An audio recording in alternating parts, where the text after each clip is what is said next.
2009. It didn't work in 2010. Why is now different?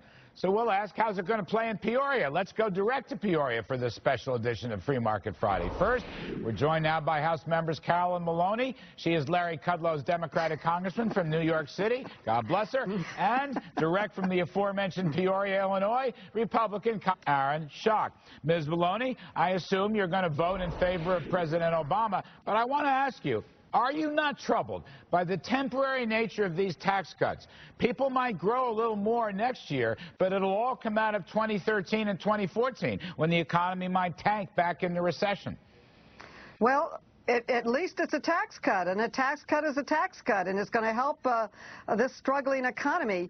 McCain's economist Zandy says this plan, if fully implemented, would create 1.9 million jobs, would lower the unemployment rate by 1 full percentage point, and add 2 percentage points to the GDP.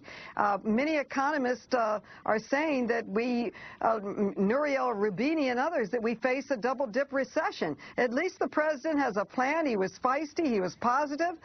We should come together like we did after 9/11 and work together to put Americans back to work and money into their pockets so that they can buy goods and services and help our economy grow. All right, Aaron Schock, let me go to you.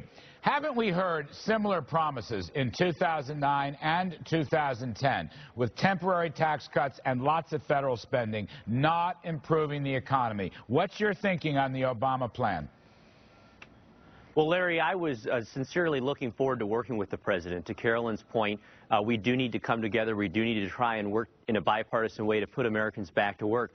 Having said that, the president's not only been consistent in his rhetoric, but he's really being consistent in his policy. And I think that's what has many in the business community and people here in Peoria, Illinois, concerned. You know, the president finished his bus trip, his 3-day bus trip in August here in Peoria, and he flew off on Air Force One and said, wait until after my vacation at Martha Vineyard, wait until after Labor Day. I'm going to come forward with a profound jobs package. I'm going to come forward with a bill to put Americans back to work. Much of America waited with anticipation, Larry. And what we found is this $400 billion package is really more of the same. Over half of the spending is to continue unemployment benefits and to continue the payroll tax deduction. If those policies were going to put all these Americans back to work and were the prescription for our disease, we'd already be cured. The reality is we do need something different, but this is just more of the same. See, Ms. Maloney, that's the part that troubles me. I want to get your response. More temporary tax cuts, so the incentives are not really there just for 1 year, and then you lose it all. That's not how business works. More spending, infrastructure spending, shovel-ready spending, more direct spending to state and local governments. That sounds like election year help for the government unions, Ms. Maloney. You really believe after 2009 and 10, big disappointments, the economy's in sad shape, more of the same is going to give you a different outcome? Well, Larry, you gotta realize when President Obama took office, we were shedding 700,000 jobs a month, and because of the stimulus and other economic policies of the president, we've been digging our way out. We've been gaining some private sector jobs, but cutting back dramatically on public sector jobs, and the stimulus did work. It did put people back to work, and one of the problems we have now is that the stimulus is over and we're falling back. So what is the Republican plan? More of the same? Under Bush, we lost more jobs than ever. It was a jobless recovery.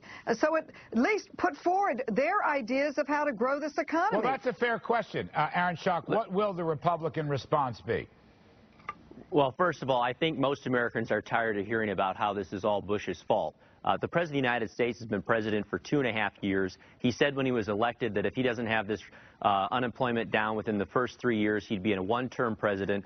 And for the first 2 years, his party controlled 60 seats in the supermajority in the House. He got everything that he wanted, from the stimulus bill to the health care bill on down, and unemployment only rose. Instability in our markets only increased. And so this isn't George Bush or the Republicans' fault. This is the President of the United States needing to be a leader. And the fact of the matter is that he doesn't have a plan. The fact of the matter is that his plan, his new robust jobs plan, is just more of the same. It's stimulus 2.0. What can we expect from... Well, Larry, I mean, Carolyn Maloney asked the right question. Carolyn, let me just get it. I want a clear, short answer from Mr. Shaw. What will we expect from the Republican side. Will they go halfway? Will they sign on to Mr. Obama, or will they register disapproval with different policies? That's what Ms. Maloney is asking. What are their policies? Very relevant question, Larry. And here's what I think is so frustrating for many of us. The House of Representatives has been hard at work the last 7 months, passing pro-growth, pro-jobs bills that don't cost money. Over 100 pieces of legislation the House of Representatives have passed over to the Senate. A dozen of those bills targeted just at energy relief, allowing for offshore drilling, allowing for oil exploration and natural gas exploration, things that the private sector say, if we do this, we will invest, we will create jobs, we will help turn this economy around, not more government spending. If you want to do government spending, let's talk about the one thing the president loves to talk about, which is infrastructure. And something, quite frankly, Larry, I think a majority of Republicans would join with the president on, which is infrastructure. But it can't be this $50 billion one-time shot, which is what we did in the last stimulus bill, which is what he's proposing in this stimulus bill. We need a 6-year highway bill. And we need a leader in President Obama, just like we had in Ronald Reagan, just like we had in Bill Clinton, just like we had in George W. Bush, that puts forward a 6-year highway bill. All right, a 6-year and highway invests the $400 billion. But more importantly, Larry, it's paid for. I'm pretty much out of time, but a last word. Who's going to pay for this $450 billion stimulus package? Well, the president is coming out with his message on how to pay for it on Monday.